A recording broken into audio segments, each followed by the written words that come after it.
Airports, one of the most important pieces of infrastructure of the modern age. Much of our modern world cannot be run without the help of these large public spaces. Cities with an airport have significantly higher economic growth and prosperity compared to one without an airport.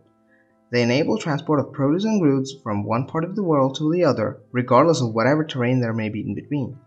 With all these massive benefits, it only makes sense that every major city on Earth has a massive airport. Most airports are built on flat land, with no major obstacle along the path of air traffic to and from the runway. This is observable in a lot of cities. Airports are almost always more than 5 to 10 kilometers from any considerably tall structures, or even the downtown for that matter. We can see this here, for example, with the Los Angeles International Airport. Here's the downtown, nowhere near the airport. Another example is SeaTac International Airport, with downtown of both Seattle and Tacoma, the two cities the airport serves, being located at a safe distance from it. Another example is Tokyo's Narita International Airport, which is in a completely different prefecture than that of Tokyo. This is not always possible though, like what happened to Hong Kong when the British controlled it. In the 1920s, when the aircraft was becoming more popular, Britain needed a base in Hong Kong to control Cantonese airspace, and so in 1925, they inaugurated the infamous Kai Tak International Airport. The airport was located in Kowloon, not far from downtown Hong Kong. This was because of two reasons. Firstly, planes in the 1920s were not remotely as big as the giants we have today, and so they didn't need much space to land, take off, or maneuver. Secondly, Hong Kong's geography is to blame. With barely any flat land to build on, the British didn't have much choice and technology wasn't advanced enough to build an airport in the middle of the sea, and so they settled for a place that would later become one of the most dangerous airports on Earth. This is a view of Hong Kong from above, and we can clearly see mountains, urban areas,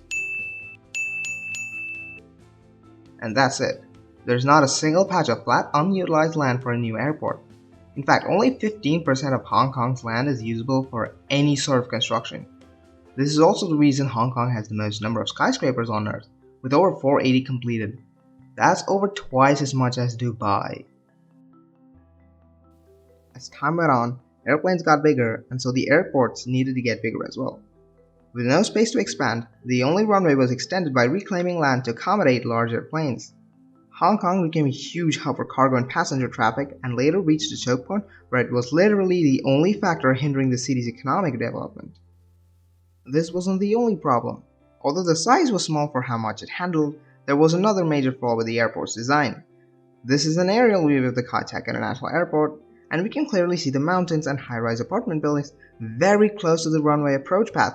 This posed a huge risk to pilots trying to land the plane, as it couldn't be automated due to a steep turn right before the final approach. There was also another problem. The runway wasn't very long by any means, and so if the landing wasn't done right, the plane would most probably overshoot the runway and crash into the water if the landing wasn't aborted soon enough. And with Hong Kong's notorious weather, pilots always had a very small window of opportunity for safe landing, and couldn't always abort their landing attempt. Over 10 crashes have been recorded directly caused by the location of the airport, like this China Airlines Boeing 747-400, which overshot the runway because the pilot couldn't afford to go around as there was a typhoon. Only 23 minor injuries occurred in that incident though, which is definitely very fortunate for the passengers of that flight. There are multiple accidents like this, and it only made sense for Britain to build another, more modern and safer airport before Hong Kong was handed over to China in 1997. As there was no land, they reclaimed land between two islands in the Pearl River Delta. This was one of the largest land reclamation projects in history, and the new Hong Kong Chek Lap Kok International Airport was opened, and subsequently bringing an end to Hong Kong's notorious former Kai Tak International Airport. The land of the once dangerous Kai Tak International Airport is being used for multiple developments nowadays, notably a giant sports city. Thanks for watching this video. If you enjoyed it, you can give it a like. I'll see you in the next video. Bye!